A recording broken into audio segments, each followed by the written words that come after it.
একটু বৃষ্টি হলে জলাশয়ে পরিণত হয় যশোর শহর। তলিয়ে যায় প্রধান সড়ক, পানিবন্দী হয়ে পড়েন হাজারো মানুষ। জলাবদ্ধতা নিরসনে একের পর এক প্রকল্পের কথা শোনা গেলেও মিলছে না স্থায়ী সমাধান। স্থানীয়দের অভিযোগ, প্রতি বর্ষায় একই দুর্ভোগের পুনরাবৃত্তি ঘটে। যশোর থেকে উবাইদুল ইসলাম অভির তথ্যচিত্রে ডেস্ক রিপোর্ট। সামান্য বৃষ্টিতেই হাঁটু সমান পানি, কোথাও ডুবে গেছে সড়ক, কোথাও ঢুকে পড়েছে ঘর ও ব্যবসা প্রতিষ্ঠানে।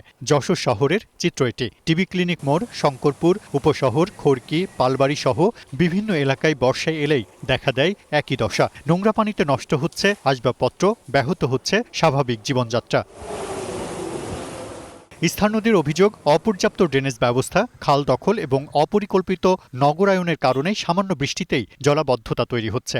বছরের পর বছর একই সমস্যার মুখোমুখি হলেও কার্যকর সমাধান মিলছে না। যত বৃষ্টি হচ্ছে ততই পানি ঘরের ভিতরে, খুব কষ্ট হয়ে যায় ভাই। রান্না খাওয়া বন্ধ, ওই ধরেন চলে যাচ্ছি বাপের বাড়ি চাষড়ায়। বৃষ্টি হলে আমাদের বাড়িতে এই এলাকায় জলে ভরে যায়।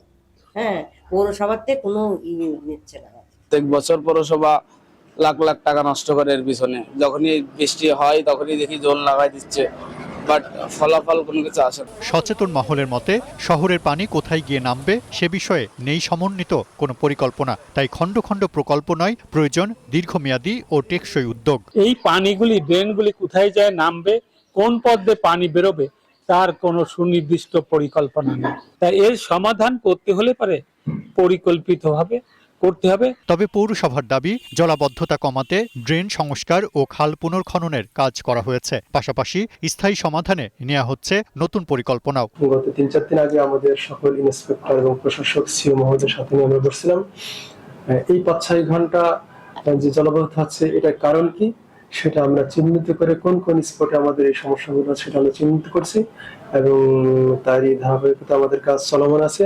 প্রতি বর্ষায় জলাবদ্ধতার এই চক্র থেকে কবে মুক্তি মিলবে সেই প্রশ্নই এখন যশোরবাসীর। তাদের প্রত্যাশা আশ্বাস নয়, দ্রুত বাস্তবায়ন হোক কার্যকর ও স্থায়ী সমাধান। Global television news desk.